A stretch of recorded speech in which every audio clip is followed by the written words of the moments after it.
ngày đấu tranh vận động nhân quyền cho Việt Nam lần thứ 31 tại Quốc hội Hoa Kỳ. Bây giờ buổi lễ sắp buổi vận động sắp bắt đầu. Hiện bây giờ quý đồng bào ở ngoài bắt đầu vô, hiện bây giờ đang ít thôi, chút xíu nữa sẽ vô tiếp. Ok, bên kia bắt đầu trước để cho quý đồng bào biết nha. Rồi bây giờ trước màn hình nha quý đồng bào.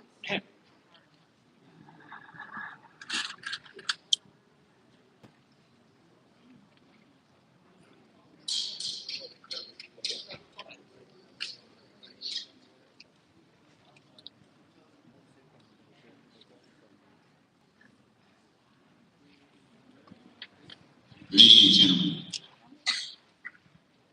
welcome to the 31st Commemoration Day of Vietnam Human Rights, May 11.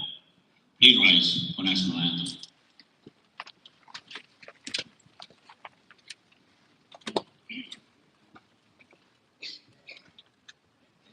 We will begin with the United States National Anthem first, following the Republic of Vietnam, and then the moment silent.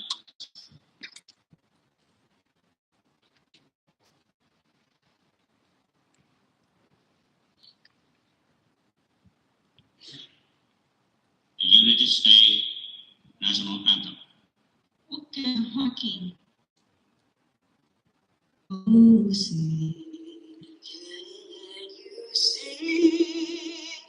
By the dawn's early light, what so proudly we hailed at the twilight's last gleaming, whose broad stripes and bright stars through the pale rollers find, o'er the ramparts we watched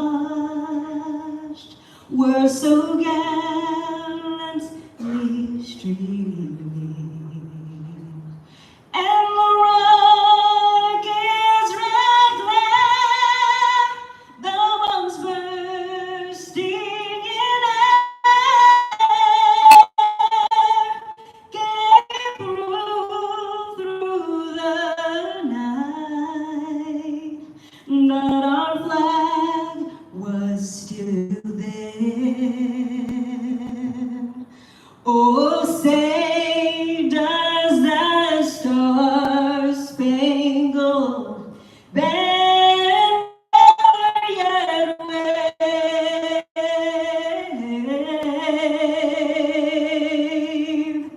o'er the land of the free and the home of the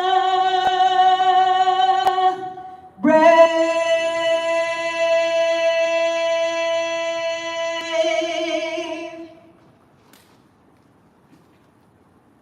The Republic of Vietnam National Anthem. Quốc ca Việt Nam Cộng hòa. Về công dân ơi, quốc gia đến ngày giải phóng, đồng lòng đi hy sinh tiếc gì non sông, vì tương lai quốc dân cùng sông pha khói tên, làm sao cho núi sông từ nay luôn vững bền, dù cho tay phơi trên cương giáo, thù nước lấy máu đào nên bao, nòi giống lúc biên phải cần giải nguy, người công dân luôn vững bền tâm trí, hùng trang quyết chiến đấu làm cho khắp nơi vang tiếng người nước Nam cho đến muôn đời. Công dân ơi, mau hiên thẳng dưới cờ công dân ơi, mau làm cho khói bờ thoát cơn tạm hoa vé vàng, nổi sông xứng danh nghìn năm dòng sông lạc hồng. The following is a moment of silence. A moment of silence to reflect on the accomplishments of our ancestors who overcame all challenges to build the country, defend the border, resist foreign invaders, and pass it on to future generations. A moment of silence to honor the courageous souls of the warriors who give their life to safeguard our country, maintain the values of freedom, democracy, humanism, and human rights for all. The moment of silence to honor the lives of many captives who died in communist jails, torture camps, sacked forests, poisoned water, and exile between ideological repercussions of consciousness and secular hatred. The life of the boat people who risked crossing the ocean and the border to escape unjust treatment and despair, where spirit and faith are crushed by the consequence of communist tyranny. The moment of silence to honor all the unjust victims, the prisoner, and conscience who have suffered and are still suffering injustice and mistreatment in prison in the name of promoting human rights and principles. Phút mặc niệm tưởng nhớ anh linh các bậc tiền nhân trải ngàn gian khó, gây dựng tổ quốc, giang sơn gấm vóc, gìn giữ bờ cõi, chống giặc ngoại xâm, truyền lại cho thế hệ con cháu. Tưởng niệm anh linh, anh hùng tử sĩ, liệt nữ, xả thân bảo vệ giang sơn bờ cõi, bảo tồn giá trị tự do, dân chủ, nhân bản, nhân quyền cho người dân. Tưởng niệm bao linh hồn tù nhân lưu đày trong ngục tù cộng sản, trong các trại khổ sai, rừng thiên nước độc, đọa đầy giữa hệ lụy, ý thức hệ và lòng thù hận vô thần. Bao oan hồn, thuyền nhân, nạn nhân vượt biên, oan khiên thấu khổ, nỗi đau, thể xác lẫn tinh thần và niềm tin bị trà đạp bởi hệ lụy bạo quyền. Tưởng nhớ bao dân oan tù nhân lương tâm, chịu bao oan trái ngược đãi trong ngục tù vì lý tưởng, thăng tiến giá trị con người. Phút mặc niệm bắt đầu. The moment of silence begins.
The moment of silence ended.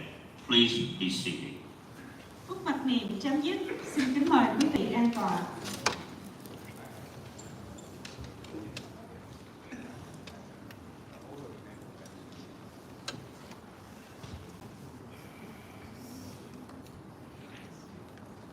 Good afternoon.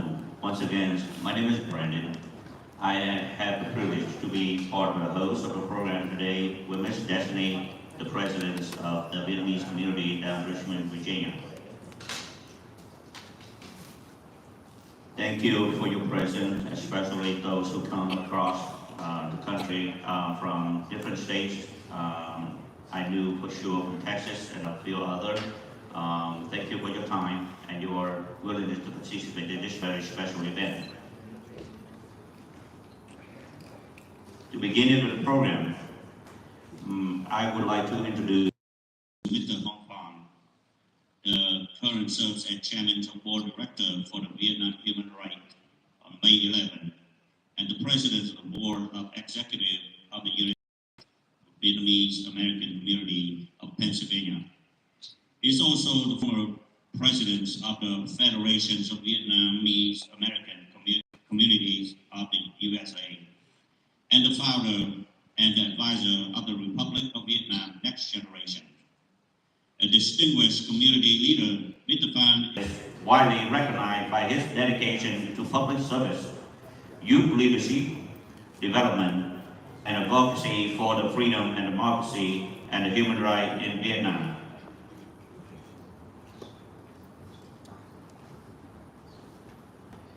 His work continued to inspire and mobilize Vietnamese Americans to engage in civic life and champion of the cause of justice both at home and abroad. Please welcome Mr. Hong Pham, and please excuse me for the last slide.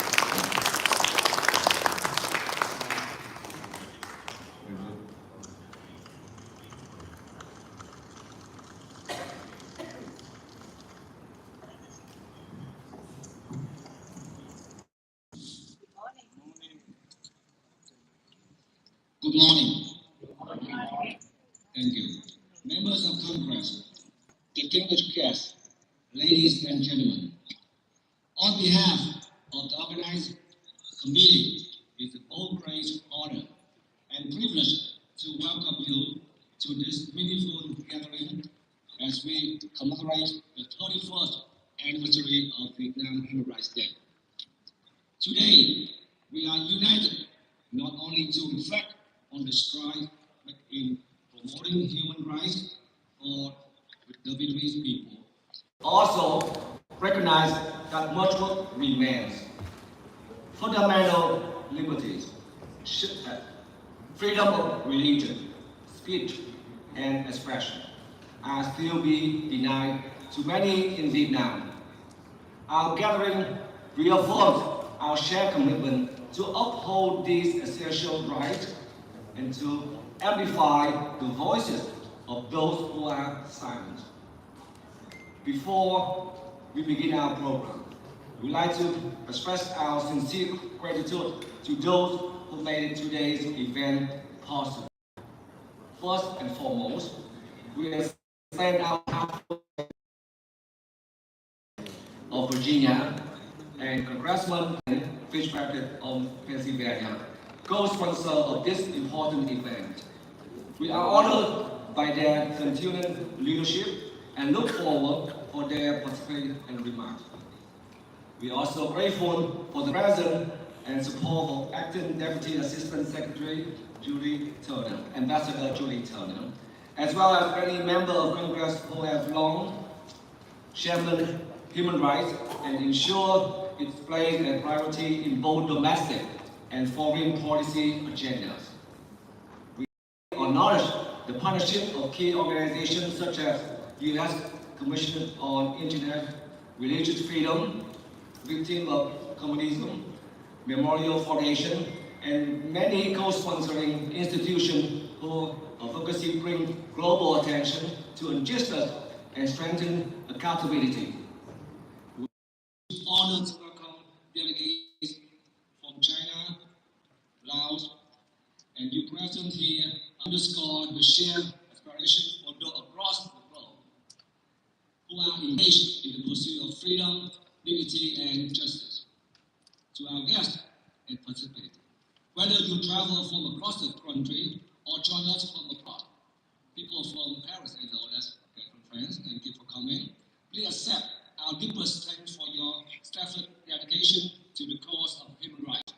Lastly, we'd like to acknowledge and commend the many individuals of our organization team on the right-hand side of the video, somewhere in the building, who have made this event possible. Thank you for your presence, commitment, and your voice. Let us continue our important work, united in purpose and unwavering in our resolve to advance freedom, democracy, and human rights for all. Thank you very much for listening.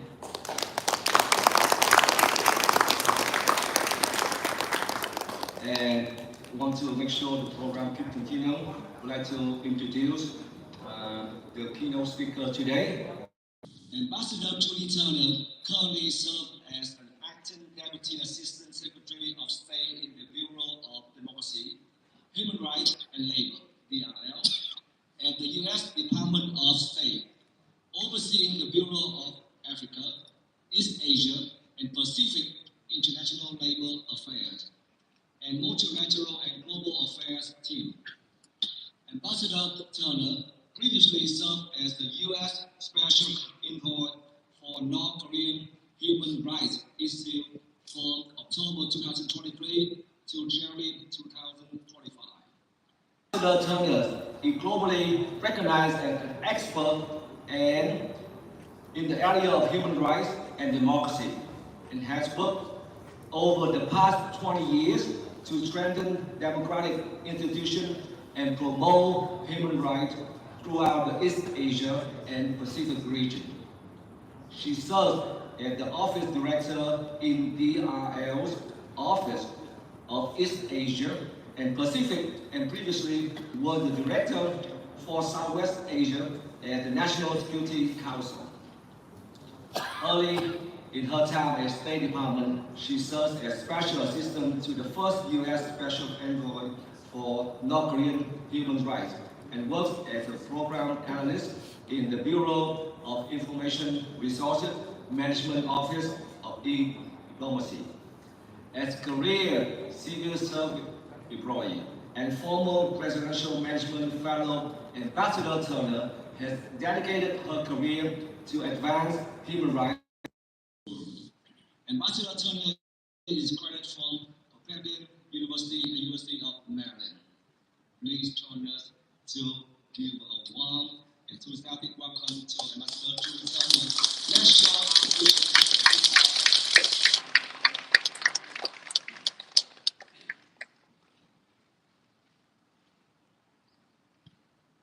Thank you. Good afternoon. I'm so pleased to be here with you today. As my bio reads, I've been working on Southeast Asia for many years, specifically on U.S.-Vietnam relations, and so it's a real pleasure to be here today with so many members of the Vietnamese American community who have dedicated your own lives or suffered directly human rights abuses that we're talking about today. And so thank you all for being here, and thank you all for the work that you do. I would also like to thank the Vietnam Human Rights Day Advisory Board for helping to organize today's event, as well as our distinguished moderator and speakers for sharing their powerful testimonies with us today. And also to Senator Tim Kaine and Congressman Brian Fitzpatrick for co-sponsoring this year's commemoration. Thank you all. Friends and colleagues, it's an honor to be here to commemorate Vietnam Human Rights Day and to discuss this topic of paramount importance, the state of human rights in Vietnam.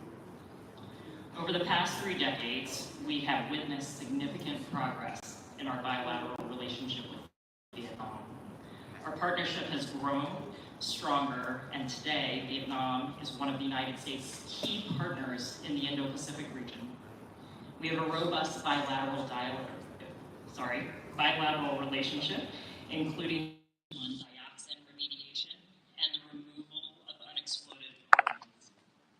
These initiatives show the U.S. commitment to deepening our ties and building a foundation for a better future. Education and cultural exchange programs have also played a vital role in strengthening our relationship. Thousands of Vietnamese students are studying in the United States, gaining valuable knowledge and skills that they bring back to Vietnam. These educational